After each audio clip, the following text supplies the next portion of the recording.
20-25 सालों से मैं पार्टी की सेवा कर रहा हूं। जब जब जिस जिस चेहरे को जिताने की जिम्मेदारी दी, पूरी ईमानदारी से उस जिम्मेदारी को निभाया। अब जब एक बार पुनः टिकट की दावेदारी कर रहा हूं, तब ऐसा लग रहा है कि कहीं ऐसा ना हो कि दूसरी जो क्षेत्र है वहां से किसी चेहरे को हमारे वार्ड में उतार दिया जाए।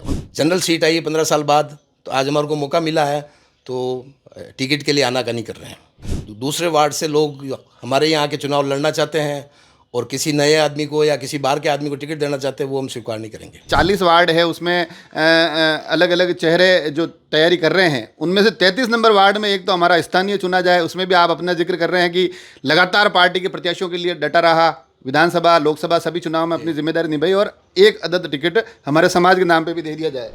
मैंने मेरे प्रयास एक सिंगल कार्यकर्ता से लगा के चैनल वाइज स्टेज वाइज मैंने सबसे संपर्क कर लिया है।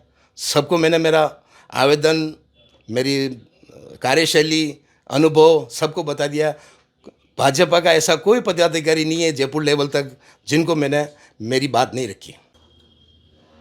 इन दिनों निकाय चुनावों का दौर है और दावेदार अलग अलग दावे कर रहे हैं। नाथद्वारा का वार्ड नंबर 33, वहाँ पर एक दावेदार ऐसे भी है जिनका ये कहना है कि बीते 20-25 सालों से मैं पार्टी की सेवा कर रहा हूँ। जब जब जिस जिस चेहरे को जिताने की जिम्मेदारी दी, पूरी ईमानदारी से उस जिम्मेदारी को निभाया। अब जब एक बार पुनः टिकट की दावेदारी कर रहा हूँ, तब ऐसा लग रहा है कि कहीं ऐसा ना हो कि दूसरी जो क्षेत्र है वहाँ से किसी चेहरे को हमारे वार्ड में उतार दिया जाए। उनका ये कहना है कि हमारा वार्ड है, चेहरा भी हमारे बीच में से ही होना चाहिए। यहाँ बात हो रही है नाथद्वारा के 33 नंबर वार्ड की और जिनकी मैं चर्चा कर रहा हूँ उनका नाम होता है सुरेंद्र सिंह। सबसे पहले तो इस बार पुनः दावेदारी पूरा मानस बना चुके हैं आप? कंप्लीट जनता के साथ जुड़े हुए हैं। जनता की वार्ड नंबर 33 का की है मांग कि आप खड़े होइए। आप की मैं थोड़ी सी राजनीतिक यात्रा जानना चाहूँगा कि भारतीय जनता पार्टी से कब जुड़े और बीते जो चुनाव थे उसमें आपकी क्या क्या भूमिका रही? विगत 20 सालों से बीजेपी का सक्रिय कार्यकर्ता के रूप में हूँ। पहला 3 पार्षदों के चुनाव में सक्रिय कार्यकर्ता के रूप में रहे। नरेश शर्मा, मधु व्यास, इनके चुनाव की जिम्मेदारी दी गई। स्वर्गीय कल्याण सिंह जी ने द्वारा जिम्मेदारी दी गई थी। वो पूर्ण रूप से सफल रूप में काम किया। आज जनरल सीट आई है 15 साल बाद, तो आज हमारे को मौका मिला है, तो टिकट के लिए आनाकानी कर रहे हैं। टिकट के लिए आपने आवेदन कर दिया, अब आगे जो प्रक्रियाएं हैं वो पूरी कर रहे हैं, तो ऐसे में आपको ऐसा क्यों लग रहा है कि आपको अवसर देने में आनाकानी हो रही है? पार्टी के पदाधिकारी आए हैं और उन्होंने हमारे से राय मांगी, सबसे राय मांगी, पैनल में नाम भेजा और ऐसा लग रहा है क्योंकि बाहर दूसरे वार्ड से लोग हमारे यहाँ के चुनाव लड़ना चाहते हैं और किसी नए आदमी को या किसी बाहर के आदमी को टिकट देना चाहते हैं, वो हम स्वीकार नहीं करेंगे। तो आपकी अब मांग क्या है? आप चाहते हैं कि मुझे अवसर दिया जाए और साथ साथ आप ये भी कह रहे थे कि हमारे वार्ड में काफ़ी दावेदार हैं, तो उनको दरकिनार कर दूसरे वार्ड से क्यों व्यक्ति को लाया जा रहा है? ये तो पार्टी और लोकल संगठन का एक विचार कर रहे हैं। नहीं तो हमारे यहाँ लोकल कार्यकर्ता भी दावेदार हैं और उसमें 2 भूतपूर्व पार्षद भी हैं जिनके चुनाव हमने जी जान से लगा के मेहनत करी। आज वो दावेदारी कर रहे हैं, तो ये भी गलत है। आप उनको कह नहीं रहे हो भाई साहब यार आपके समय हम अड़े रहे, अब आज हमारा समय आया तो थोड़ा साथ दो आप भी। हमने समझाने की कोशिश की और उस समय जब ये वो चुनाव में खड़े हुए थे, उन्होंने कहा कि साहब आपका नंबर आएगा जब हम आपको सपोर्ट करेंगे। कहीं ऐसा तो नहीं हो रहा है कि सामाजिक समीकरणों में आपका नंबर कट रहा हो बार बार? अगर सामाजिक समीकरण देखे जाएँ तो 40 वार्ड में एक ही राजपूत टिकट मांग रहा है, जो जाति से राजपूत है और समाज सेवा कर रहे हैं और पार्टी का सक्रिय कार्यकर्ता के रूप में है। तो अगर कैसे भी अगर योग्यता आंकी जाए तो सभी योग्यता में सुरेंद्र सिंह राठौड़ वार्ड नंबर 33 नाथद्वारा नगर पालिका के लिए अवसर मिलना चाहिए। अवसर मिलना चाहिए। अब आपका कुल मिला के आपके कहने का मतलब है कि 40 वार्ड है, उसमें अलग अलग चेहरे जो तैयारी कर रहे हैं, उनमें से 33 नंबर वार्ड में एक तो हमारा स्थानीय चुना जाए। उसमें भी आप अपना जिक्र कर रहे हैं कि लगातार पार्टी के प्रत्याशियों के लिए डटा रहा, विधानसभा लोकसभा सभी चुनाव में अपनी जिम्मेदारी निभाई और एक अदद टिकट हमारे समाज के नाम पे भी दे दिया जाए। समाज के नाम पे हम इसलिए मांग कर रहे हैं, अगर हमारा सामाजिक प्रतिनिधित्व नहीं होगा नगर पालिका में, तो कल इनका किसी का भी बोर्ड बने तो कुछ भी ये अमेंडमेंट कर सकते हैं।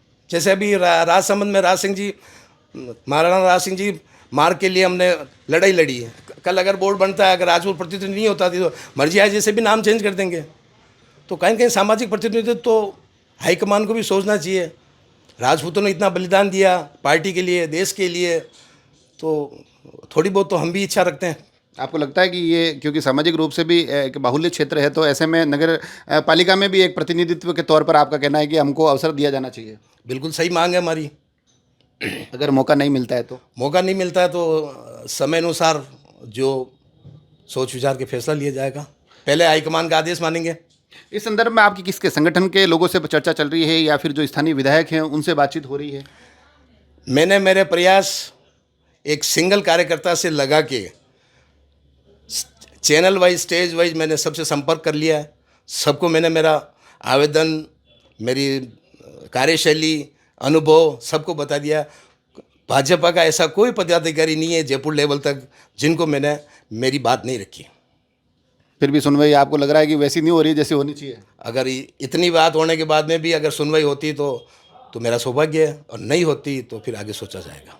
एक आखिरी सवाल, आपने मेरे को एक बात बोली कि जो पहले जो लोग लड़े उन्होंने कहा था जब सुरेंद्र सिंह जी आपका मौका आएगा तब हम आपके लिए साथ खड़े रहेंगे, तो क्या सुरेंद्र सिंह जी भी ये दावा करते हैं कि इस बार मेरे को मौका दे दो, अगली बार जिसका अवसर आएगा उसके साथ खड़ा रहूंगा? मैं तो साहब जाति से राजपूत हूँ, एक बार वचन दे दूंगा तो कहीं मना नहीं करूँगा। केवल एक बार मेरे को चुनाव लड़ने के कारण भी यही है कि ये नगर पालिका में समस्या का समाधान नहीं होता, इसलिए चुनाव लड़ रहे हैं। और आने वाले टाइम में जो युवा पहले होगा उनको आजीवन समर्थन दूंगा मैं, उसके बाद कभी कोई चुनाव नहीं लड़ूंगा नगर से। तो ये देखिए, ऑन कैमरा दावा भी किया गया है कि एक अवसर इसलिए भी चाहता हूं क्योंकि बीते 20 सालों से लगातार पार्टी के लिए डटा हुआ हूं। जब जिसने जिस तरीके से पार्टी के लिए साथ खड़ा रहने के लिए कहा वैसे खड़ा हुआ, मगर अब आज मेरी बारी आ रही है तो तमाम जगह से मुझे थोड़ी सी मायूसी नज़र आ रही है। उस मायूसी के कई अलग अलग कारण भी बताए हैं, क्यों लड़ना चाहते हैं वो भी संदर्भ दिए हैं, और साथ ही एक जो पहलू निकल कर आया है कि 40 में से एक सीट तो ऐसी हो जहां सामाजिक प्रतिनिधित्व भी दिखाई दे। अब आगे आने वाले 2-4 दिन में सब स्थितियां स्पष्ट हो जाएगी। हम भी कोशिश करेंगे कि इस पूरे वार्ड को लेकर आगे की अपडेट क्या रहती है वो आप तक पहुंचाएं। जुड़े रहे राजसमंद एक्सप्रेस से। धन्यवाद।